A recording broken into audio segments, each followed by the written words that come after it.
Good morning guys, welcome back to my channel. So आज हम advertising budget कर रहे हैं which is a chapter number 6। And let me tell you, ये बहुत इजी चैप्टर है। ठीक है, इसमें सिर्फ एक या दो क्वेश्चन आते हैं मैक्सिमम। एंड वो बेसिक क्वेश्चन आते हैं, मतलब अगर आपने मेरी वीडियो एक बार देखी है और आपको एग्जाम्पल याद है कि उस पर्टिकुलर क्वेश्चन से क्या एग्जाम्पल था, you will be able to write your answer by your own. ठीक है, सो मेक श्योर कि आपको चीज़ें समझ में आ रही है। एंड कुछ प्रोसेस है, ठीक है, उस पे आप अपना निमोनिक्स बना लो, जिससे प्रोसेस में you have to just remember a word. ठीक है, now let's start with the advertising budget. इसमें सबसे पहले देख लेते हैं कि टॉपिक कौन कौन से कवर होने वाले हैं। बिफोर दैट, अगर आपने मेरी और पहले 5 चैप्टर्स नहीं देखे एडवर्टाइजिंग के, तो वॉच दैट फर्स्ट। ठीक है, and then move on to chapter number 6। In case और भी सब्जेक्ट्स की वीडियो देखनी, you can just subscribe to my channel. Okay, now let's move on to the topics. First of all, very basic thing, जो chapter पढ़ रहे हैं उसका मतलब पता होना चाहिए, मतलब एडवर्टाइजिंग बजट होता क्या है वो पता होना चाहिए। ठीक है, अब जहां जहां मीनिंग आ जाता है वहां वहां फीचर्स भी आ जाते हैं। फीचर्स कैसे लिखोगे? मीनिंग से एक्सट्रैक्ट करके। ठीक है, यहाँ पे एक क्वेश्चन आता है एनालाइज करने के लिए। ठीक है, तो तुम्हारा एग्जामिनर इनडायरेक्टली पूछ लेता है, do you think advertising is a investment or is it a waste for you? Obviously it's never a waste, it's always an investment। तो वो आंसर कैसे लिखेंगे एग्जाम्पल के साथ, वो हम डिस्कस करेंगे। देन जो इस चैप्टर में तुम्हें पढ़ने वाला है, कि अगर तुमने नहीं पढ़ा होगा तो तुम्हें नहीं समझ में आएगा, दैट इज मेथड्स। 4 मेथड्स है, बहुत इजी मेथड्स है, नाम से ही पता चल जाता है क्या हो रहा है, बट एक बार पढ़ना जरूरी है। Fourth is the process. अगर तुम्हें प्रोसेस तुमने एक बार नहीं पढ़ा होगा तो तुम्हें नहीं आएगा, और अगर तुमने एक निमोनिक बना लिया तो वो तुम्हें हमेशा याद रहेगा। Then what will be the factors that will influence my advertising budget? Obviously अगर तुम आज एक बजट सेट कर रहे हो, चाहे तुम किसी भी चीज का बजट सेट कर रहे हो, अपनी एनुअल सैलरी को कैसे स्पेंड करना है, मतलब अपनी सैलरी को कैसे करना है, किसी भी चीज का, या घर का बजट या गवर्नमेंट का बजट, कोई भी बजट की बात होती है, कुछ ऐसे फैक्टर्स होते हैं जो हम हमेशा ध्यान रखते हैं एक बजट को बनाते हुए। लेट्स से अगर मैं अक्टूबर का बजट बना रही हूँ और दिवाली आने वाली है, तो ऑब्वियसली मैं ऐसे बजट बनाऊंगी कि वो दिवाली के एक्सपेंसेस को भी कॉम्पेंसेट कर ले, right? So there will be obviously few factors जो मेरे बजट को इम्पैक्ट करेगी। सिमिलरली एडवर्टाइजिंग के भी कुछ ऐसे फैक्टर्स होते हैं जो उसके बजट को इम्पैक्ट करेंगे। ठीक है, so these are the only topics that we will be covering in this particular chapter. Now let's move forward, लेकिन उससे पहले जैसे मैं हमेशा बोलती हूँ, सब्सक्राइब करना मत भूलना। ठीक है, एंड अगर तुमने प्रीवियस वीडियोस नहीं देखी है तो देख लेना। ऑल्सो इस चैप्टर के एंड में I will be discussing few exam questions जो थोड़े आई बिलीव जरूरी है, अगर तुम्हें समझना है कि ये चैप्टर एग्जाम में कैसे आता है। ठीक है, अब ना बहुत प्रैक्टिकली सोचते हैं कि अगर मैं तुम्हारे सामने एक टर्म बोलूँ बजट, तो तुम्हारे दिमाग में क्या आता है? मैं बताती हूँ मेरे दिमाग में क्या आता है। सबसे पहले फाइनेंस मिनिस्टर आ रही है, अपना गवर्नमेंट बजट प्रेजेंट करना है, राइट? और घर का बजट, अगर मैंने कोई अपना बजट बनाया, चाहे वो मंथली हो, वीकली हो या डेली का बजट हो, अगर तुम ऐसे काम कर रहे हो, ठीक है, तो ये मेरे दिमाग में आता है बजट को लेके। ठीक है, एडवर्टाइजिंग का सोचते हैं, अब थोड़ा इसे एडवर्टाइजिंग से लिंक करते हैं। ठीक है, लेट्स से ये सारी एडवर्टाइजिंग एजेंसीज है। ठीक है, मैं इनके पास अपना कॉफी का ब्रांड लेके गई, सर सर प्लीज मेरा ब्रांड एडवर्टाइज कर दो, थोड़ा फेमस कर दो, थोड़ा सोशल मीडिया पे दिखा दो, थोड़ा टीवी पे दिखा दो। तो वो बोलते हैं मैम रुको, आप हमें बताओ आपका बजट क्या है। ठीक है, उसके हिसाब से हम आपका पैसा एलोकेट करेंगे, चाहे हम कहीं भी करें, हम सोशल एडवर्टाइजिंग में करें या डिजिटल में करें या प्रिंट में करें या पब्लिक रिलेशन में करें। ठीक है, आप हमें बता दो आपको कितने पैसे खर्च करने हैं। मैं कहती हूँ सर मुझे ना 1 लाख रुपए इन्वेस्ट करना है, आप अपने हिसाब से कर लेना। ठीक है, तो उन्होंने ऐसे मुझे पाई चार्ट बना के दिया that we will be allocating your funds to this particular expenses. ठीक है, तो मेनली क्या हो रहा है यहाँ पे, मैं अपना पैसा एलोकेट करवा रही हूँ। अच्छा, एक बात बताओ, बजट क्या इनडेफिनिट पीरियड टाइम के लिए बनता है कि आज बनाया वो 10 साल तक चलेगा? नहीं, it will be for a definite period of time, right? मैं चाहती हूँ उस पर्टिकुलर बजट से मुझे चाहे 1 महीने का, 1 साल का, एक हफ्ते का, ठीक है? तो यू हैव टू रिमेम्बर कि budget is always about a definite period of time. जब गवर्नमेंट भी बजट देती है तो 1 साल का देती है, ये नहीं कि 10 साल का एक साथ दे रही है, ठीक है? It has to be for a specific time period. Now let's move on to the meaning of advertising budget. हमने ऊपर ऊपर से तो बहुत समझ लिया, लॉजिकली भी समझ लिया। अब देखते हैं मीनिंग क्या है, मतलब एग्जाम में कैसे लिखना है हमें, ठीक है? Budget is nothing but to estimate to meet the financial requirements of advertising plans so that advertising objectives can be achieved within a specified period of time. बहुत ही बेसिक डेफिनेशन है, बहुत अंग्रेजी जानने की कोई जरूरत नहीं है, बहुत ही बेसिक लिखनी है। सबसे पहले जैसे मैंने बताया, स्पेसिफिक पीरियड ऑफ टाइम के लिए होगा, definite period time, indefinite period of time के लिए नहीं होगा। सेकेंडली, अगर आज मैंने किसी एजेंसी के पास गई हूँ तो मैं ऑब्वियसली अपना कोई ऑब्जेक्टिव लेके गई होंगी। ऐसे तो नहीं रात को सपना आया, सुबह उठी, चलो, नो, ठीक है? मेरा कोई ना कोई ऑब्जेक्टिव होगा जो मैं चाहती हूँ उस एडवर्टाइजिंग से अचीव हो। चाहे वो सेल्स बढ़ाना हो, मार्केट शेयर बढ़ाना हो, ब्रांड वैल्यू ठीक करनी हो, कुछ भी हो, तो एडवर्टाइजिंग ऑब्जेक्टिव मुझे अचीव करना है, ठीक है? अब एक और टर्म, एस्टिमेशन। क्या हम जो बजट लेके चलते हैं वैसा ही होता है? बिल्कुल डिट्टो सेम वैसा का वैसा ही होता है? नहीं, it is always N estimation. क्यों? क्योंकि हम फ्यूचर प्रिडिक्ट करने की कोशिश कर रहे हैं। बजट तुम पिछले साल का नहीं बनाते, आगे आने वाले सालों का बनाओगे, राइट? आगे आने वाले खर्चों का बना रहे हो। तो फ्यूचर हमेशा अनसर्टेन होता है, इसकी वजह से हम एक एस्टिमेशन ले पाते हैं। हम कोई एकदम फिक्स अमाउंट नहीं ले सकते कि यही यही खर्च होगा और यही यही करना है। हम थोड़ा फ्लेक्सिबल चलते हैं बजट को लेके। अब अगर मैं एडवर्टाइजिंग का सोचूं, तो एडवर्टाइजिंग में मैंने बजट क्यों सेट किया? जिससे मुझे पता हो कि मेरे को कहाँ कितना पैसा इन्वेस्ट करना है। क्योंकि कैटेगरीज है, तो मुझे देखना पड़ेगा कि मुझे कहाँ कहाँ अपना फंड्स एलोकेट करना है, right? Now let's talk about the features of advertising budget. जैसे मैंने पहले बोला था, अपने फीचर्स को हमेशा डेफिनेशन में से एक्सट्रैक्ट करने की कोशिश किया करो, ठीक है? सबसे पहले, translation of advertising plan into monetary terms. इसका क्या मतलब हुआ? देखो, मेरा एडवर्टाइजिंग ऑब्जेक्टिव क्या था? मुझे अपनी सेल्स बढ़ानी है, राइट? अब इसको मेरे को मॉनेटरी टर्म्स में लेकर आना है। कैसे लेकर आऊंगी? कि अगर मुझे 3% सेल बढ़ानी है, तो मैं गुजरात में एडवर्टाइजमेंट कर रही हूँ फॉर एग्जाम्पल, तो उसे कितना एक्सपेंस लगेगा? बिकॉज अगर मैं सिर्फ गुजरात में सेल एडवर्टाइजिंग करूंगी तो मेरी सेल 3% बढ़ जाएगी, ठीक है? तो मैं ऐसा करती हूँ, एक डेफिनेट एक पर्टिकुलर एरिया पकड़ती हूँ और वहां पे एडवर्टाइजमेंट करती हूँ, ठीक है? मैंने क्या किया, अपने प्लान को, मेरे क्या था वो सेल्स बढ़ाना, एक मॉनेटरी टर्म में किया, एक एलोकेशन किया कि 1 लाख रुपए में बजट एडवर्टाइजिंग हो जाएगी मेरी और मेरी सेल्स बढ़ जाएगी। तो मैंने एक प्लान को मॉनेटरी यूनिट्स में कन्वर्ट किया।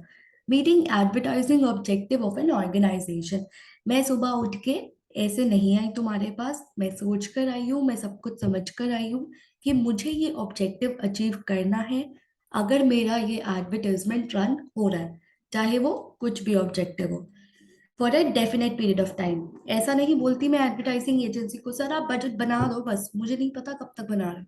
नहीं, मैं बोलूंगी सर आप एक बजट बनाओ जो मेरा ऑब्जेक्टिव अचीव करे 1 महीने में या 2 महीने में, right?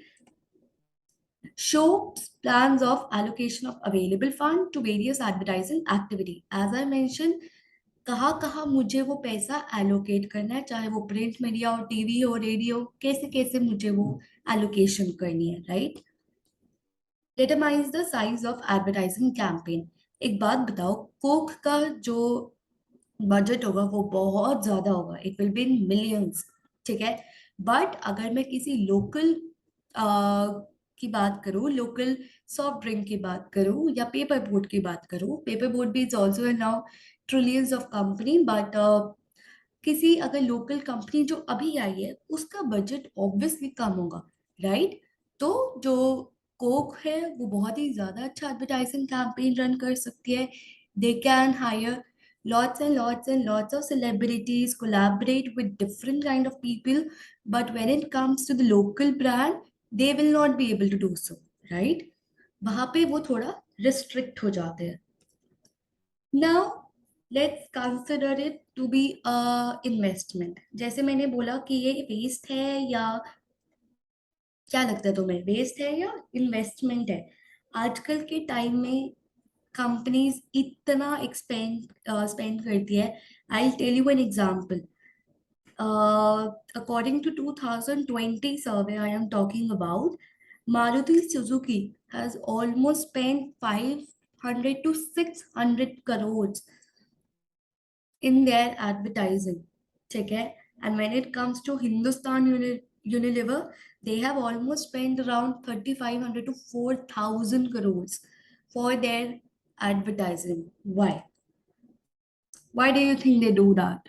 Obviously, brand awareness, everything, मुझे सब कुछ करना है, राइट? ब्रांड अवेयरनेस करनी है, मार्केट शेयर करना है, कॉम्पिटिटर्स से आगे निकलना है, अपनी सेल्स बढ़ानी है, लोगों को परसुएट करना है, ट्रेंड लाना है कि मेरी ही चीजें बेस्ट है। अगर तुमने देखा होगा, Byju's spend lots and lots of money on advertising. कितना पैसा खर्च करते हैं बायजूस? ओके, एवरीबडी नोज कौन है ये? अनुपम मित्तल, राइट? क्या है इनका मेजर बिजनेस? दैट इज शादी.com। This is one of the snip that I have taken from internet. इन्होंने एक सोशल मीडिया कैंपेन चलाया था, right? And of course, see the number of people who have actually responded, 78 million impressions, right? तो ये campaign free में नहीं चला था, ये भी किसी एडवर्टाइजिंग एजेंसी ने चलाया था, इसके भी पैसे लगे थे, सब कुछ होता है, ठीक है? कुछ भी चीज फ्री में नहीं होती, तो this is also an investment for him. तो ठीक है, तो this is how you need to write your answer. You can just support your answer with number of examples.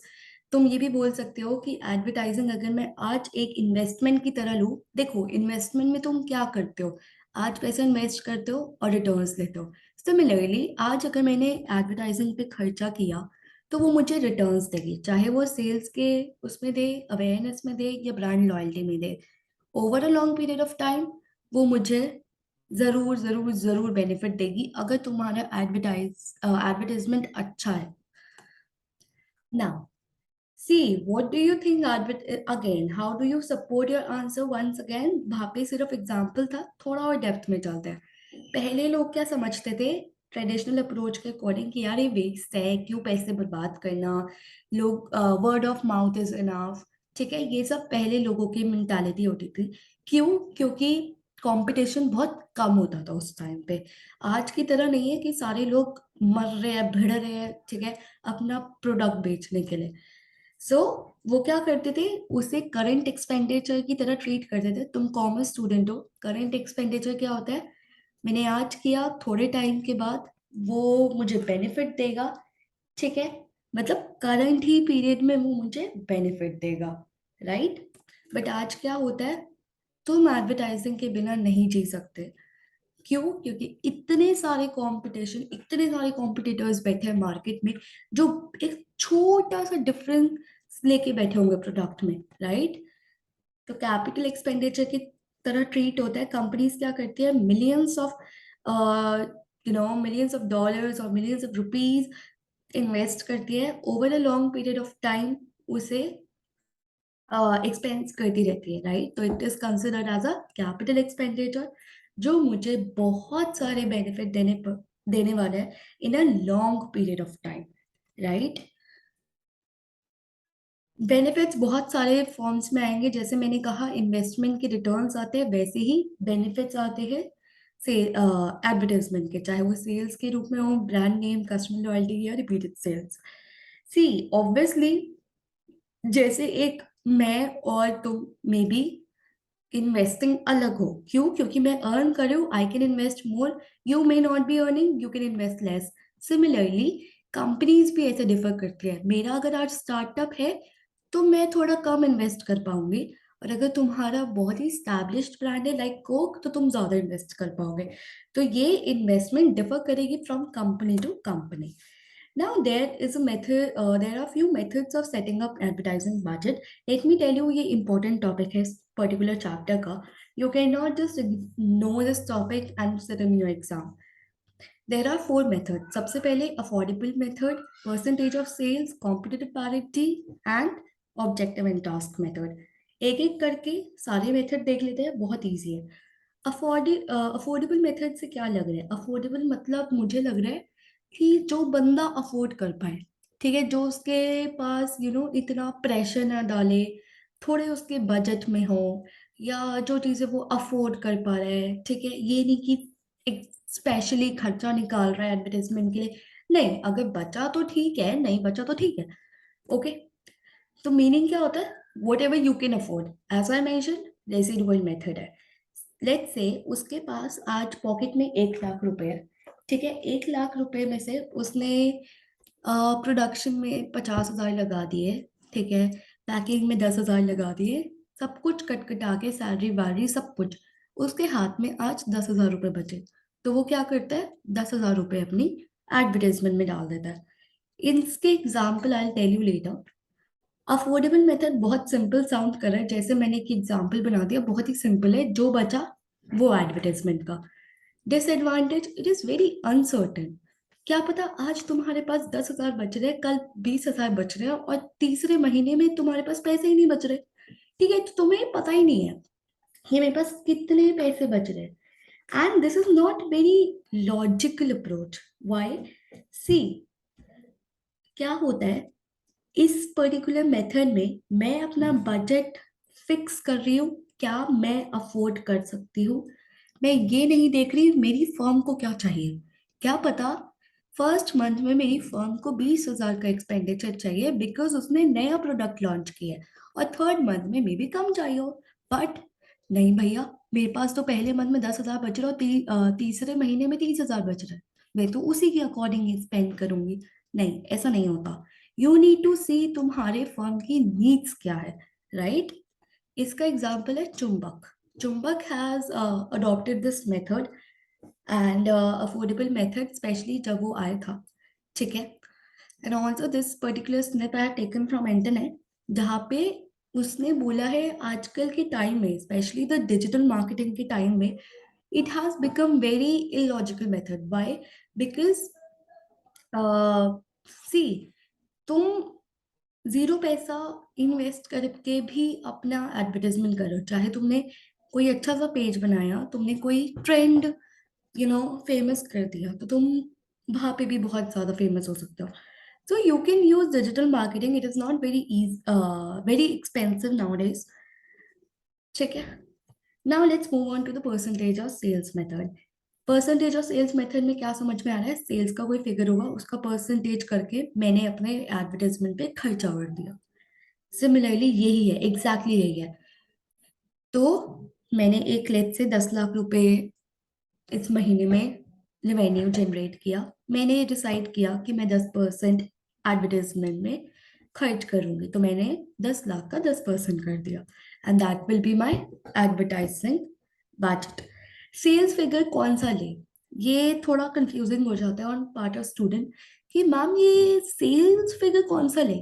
Sales figure तुम कुछ भी ले सकते हो, चाहे तुम लास्ट ईयर का पकड़ लो और उसके अकॉर्डिंग कर लो, ठीक है, या तुम एवरेज ले लो पिछले कुछ सालों का, या अगर तुम बहुत ही ऑप्टिमिस्टिक हो, कि बहुत ही कॉन्फिडेंस हो कि मेरी अगले महीने इतनी सेल्स होने वाली है, तो तुम next projected sales figure is future का सेल्स फिगर ले लो, कि नेक्स्ट मंथ मेरी इतनी सेल होने वाली है, मैं इतना खर्चा इस महीने कर लूंगा।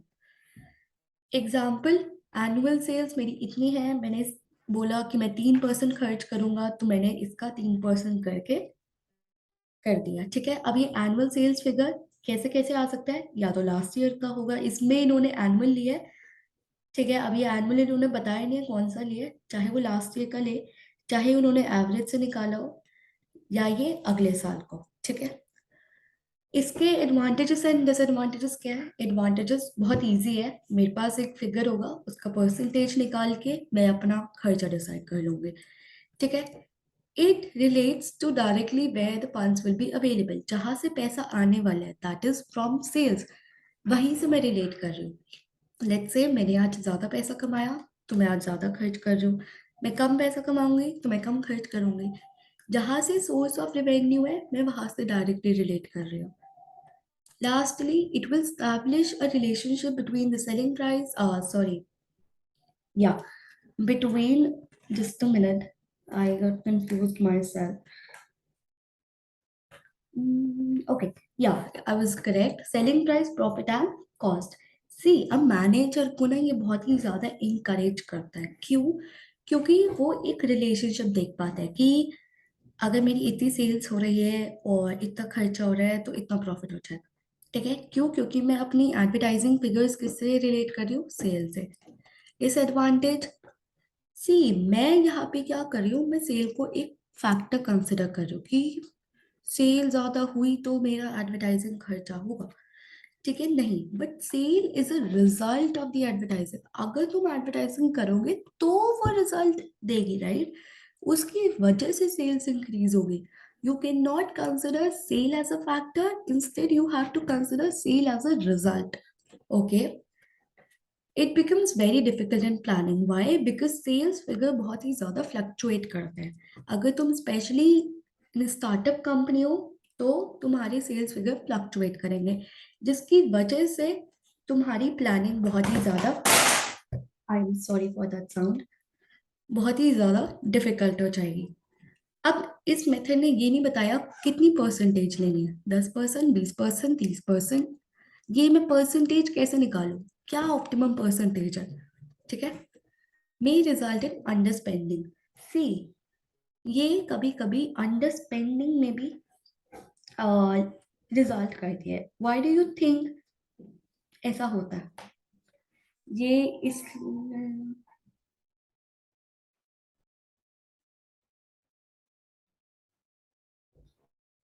सी, ये इसलिए हुआ बिकॉज इसने एक डेफिनेट अप्रोच बता दी कि सेल्स फिगर का इतना ले लो, बट क्या इसने कॉम्पिटिटर्स को कंसिडर किया?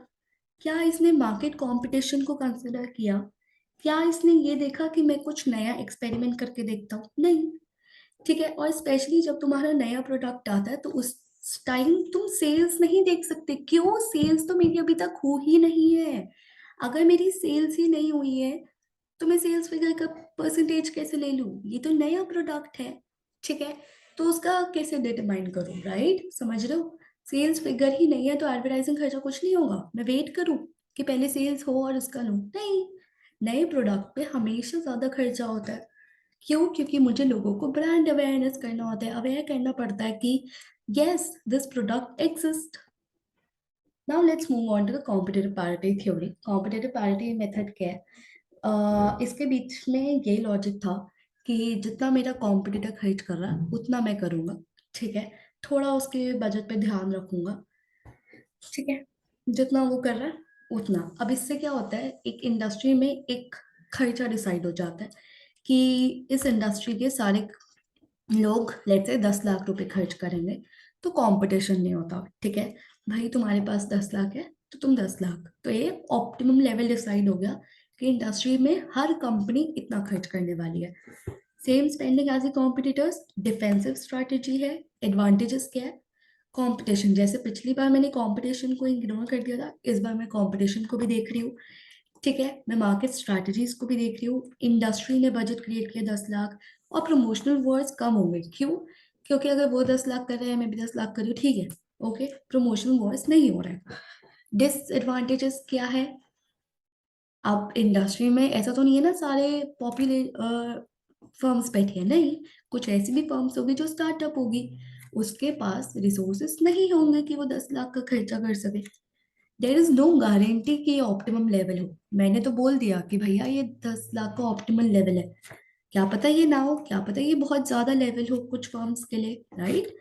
It may result in promotional Wars. ऊपर में क्या अप्रोच ले रही थी कि यार 10 लाख रुपए सब खर्च करो, ठीक है, बट लेट्स से 10 लाख रुपए में अगर उसने कोई अच्छा एक्टर कर लिया और अच्छा एडवर्टाइजमेंट बना लिया, तो ऑब्वियसली मैं चाहूंगी कि मेरा एडवर्टाइजमेंट उससे बेटर हो और मैं उससे ज्यादा खर्च करूंगी।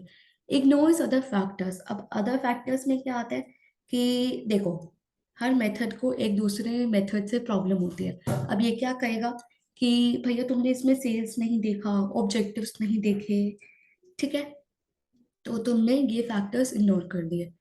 Example, Coke and Pepsi. Coke ने अगर रणवीर सिंह को लिया, पेप्सी फटाफट किसी और को फटाफट से सलमान खान को ले लेती है, ठीक है। तो this is how they respond and react to each others brand. ये भी एक स्नेप है, कहाँ फॉलो होता है, this particular method is mostly followed in FMCG, FMCG companies में। Objective task method is the most logical and most I'll say the best approach। ठीक है, क्यों? क्योंकि यहाँ पे मैं एडवर्टाइजिंग के ऑब्जेक्टिव्स, क्या कंपनी चाहती है, सब कुछ ध्यान में रख के करती हूँ। मैं यहाँ पे सेल्स कंपटीशन ये सब नहीं देखती। मैं चाहती हूँ कि कंपनी क्या चाहती है, क्या कंपनी नया प्रोडक्ट लाई है, क्या कंपनी अवेयरनेस करना चाहती है, उसके ऑब्जेक्टिव क्या है, एंड उसके अकॉर्डिंग मैं प्लान बनाती हूँ, टास्क बनाती हूँ, एंड फिर कॉस्ट डिसाइड करती हूँ। ठीक है, ऐसा नहीं है कि पहले कॉस्ट डिसाइड कर लिया और फिर टास्क नहीं। सबसे पहले आई टेल यू ऑब्जेक्टिव क्या है तुम्हारे, टास्क तुम क्या चाहते हो इस पर्टिकुलर एडवर्टाइजमेंट से, कितना पैसा लगेगा, फिर मैं डिसाइड करती हूँ। मोस्ट लॉजिकल एडवर्टाइजिंग ऑब्जेक्टिव पे फोकस करती है, पहले कॉस्ट कैलकुलेट होती है इसमें। ठीक है, इंपॉर्टेंट फैक्टर्स ऑब्वियसली, जब मैं पहले ये सब चीजें डिसाइड करूंगी तो मैं सारी रिसर्च करूंगी, कितना पैसा लगेगा, क्या मार्केट में पोजीशन है, सर्विस कंडक्ट करूंगी, सब कुछ करूंगी। पहले इंपॉर्टेंट फैक्टर्स, नए प्रोडक्ट के लिए बहुत ज्यादा सूटेबल है ये। क्यों? क्योंकि यहाँ पे डिटेल रिसर्च हो रही है। डिसएडवांटेजेस क्या है? बहुत टाइम कंज्यूमिंग है, इतनी रिसर्च करने बैठ गई तो एडवर्टीजमेंट तो कभी होगा। ठीक है, हाँ, इट में lead to huge advertising budget, जो कभी कभी इम्प्रैक्टिकल हो जाता है कंपनी के लिए अफोर्ड करना। ठीक है, अब बजट प्रोसेस क्या है, जैसे मैंने बोला, इसके लिए एक निमोनिक्स बना लेना तुम्हारे लिए बहुत इजी हो जाएगा। ठीक है, सबसे पहले आता है तुम्हें ऑब्जेक्टिव सेट करना है। ऑब्जेक्टिव्स में क्या क्या सेट कर सकते हो? मुझे सेल्स बढ़ाने हैं, मुझे मार्केट शेयर बढ़ाना है, मुझे ब्रांड लॉयल्टी बढ़ानी है, मुझे अवेयरनेस बढ़ानी है। ठीक है, तो यहाँ पे तुम्हारे ऑब्जेक्टिव्स तुम्हें एक पेपर पे बहुत क्लियरली लिखना चाहिए। क्लियरली जितना पॉसिबल है उसे क्वांटिटेटिव टर्म्स में लिखो। ठीक है, कि मेरे को सेल्स बढ़ाने हैं 3% से, मुझे कस्टमर्स बढ़ाने हैं 1 लाख कस्टमर्स। ठीक है, then you have to determine the task. अब क्या हुआ, तुमने ऑब्जेक्टिव सेटअप कर लिया। ठीक है, अब तुम टास्क डिफाइन करो, एक्टिविटीज डिफाइन करो, जिससे तुम वो ऑब्जेक्टिव को अचीव करोगे। अब वो कैसे हो सकता है? अब मुझे कौन सी एजेंसी सेलेक्ट करनी है, मुझे कौन सी एडवर्टाइजिंग मीडिया सेलेक्ट करनी है, क्या मैं टीवी पे एडवर्टाइजमेंट करूंगी, सोशल मीडिया, इंस्टा पे। ठीक है, thirdly I have to prepare budget. अब मैंने ऑब्जेक्टिव डिसाइड कर लिया, एजेंसी डिसाइड कर ली, मुझे कितना पैसा अपने उस एडवर्टाइजमेंट में लगाना है।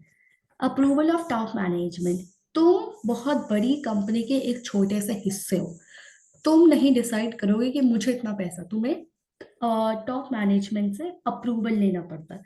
ठीक है, कई कई कंपनीज में बजट कमिटीज भी होती है, जो ये सब चीजें बजट, फाइनेंस डिपार्टमेंट, सब कुछ होता है, तो तुम्हें सबसे अप्रूवल टॉप मैनेजमेंट से भी अप्रूवल लेना पड़ेगा। एलोकेशन, सी, अब देखो, अब टॉप मैनेजमेंट में एक बार अप्रूव कर दिया कि भैया 10 लाख रुपए तुम खर्च करो। अब ये तुम खर्च कैसे करोगे? लेट्स से क्लासमेट ने बोला कि मुझे 10 लाख रुपए खर्च करना है। ठीक है, अब क्लासमेट के रजिस्टर भी आते हैं, पेन भी आते हैं, सब कुछ आता है, तो उसे देखना पड़ेगा कौन से प्रोडक्ट पे मुझे कितना पैसा खर्च करना है। Finally monitor and control. मैंने एक बार एडवर्टाइजमेंट रन कर दी तो मुझे देखना पड़ेगा कि यार, जो मैं चाहता था वो अचीव हुआ, मैं बेंचमार्क सेट करे होंगे, उसे कंपेयर करूंगा, मैं पॉइंट्स लिखूंगा कि ये गलतियां नेक्स्ट टाइम ना हो। मॉनिटर क्या मेरे ऑब्जेक्टिव्स अचीव हुए नहीं हुए, ठीक है। ये मैंने स्निप ली थी, इन केस तुम्हें ये नहीं याद हो रहा है you can just take this. Now the last topic, what will be the factors जो जो मेरे बजट को इम्पैक्ट करेंगे। First, advertising task to be achieve, ठीक है। अब देखो क्या होता है, मैं बहुत बड़ा अमाउंट स्पेंड करता हूँ, स्पेंड करती हूँ let's say brand awareness create करने के लिए, ठीक है। नए ब्रांड्स के लिए ये बहुत मुश्किल हो जाता है, ठीक है। Wait, sorry. Okay, sorry. I just got confused with the another product, another point. Stage of the product. अगर मेरा प्रोडक्ट आज नए स्टेज पर है, अभी अभी आया मार्केट में, ऑब्वियसली मेरा बजट ज्यादा होगा as compare to the other products. Let's say मामा अर्थ का आज तक फेस वॉश एडवर्टाइज होता हुआ आ रहा था, बट उसने आज एक नई क्रीम निकाली है, तो उस पर ज्यादा खर्च करना पड़ेगा, लोगों को बताना पड़ेगा कि फेस वॉश के साथ अब क्रीम भी आती है हमारे ब्रांड में। मार्केट शेयर, कोक को एज कंपेरेटिवली ज्यादा खर्च करना पड़ेगा बिकॉज उसका मार्केट शेयर ज्यादा, ठीक है। नहीं, sorry, there is always an inverse relationship. ज्यादा मार्केट शेयर है तो कम एडवर्टाइजिंग करनी पड़ेगी। ऑलरेडी लोग इतना नाम जानते हैं कोक का, अगर नहीं भी करेगा तो मेरे दिमाग से कोक हट नहीं जाएगा, रहेगा वो दिमाग में। बट अगर लेट्स से मेरा लो मार्केट शेयर है तो मुझे ज्यादा खर्च करना पड़ेगा, लोगों को बताना पड़ेगा कि yes there is a brand, ठीक है। कंपटीशन ज्यादा है तो ज्यादा खर्च करना पड़ेगा, दिखाना पड़ेगा कि मेरा प्रोडक्ट बेटर है।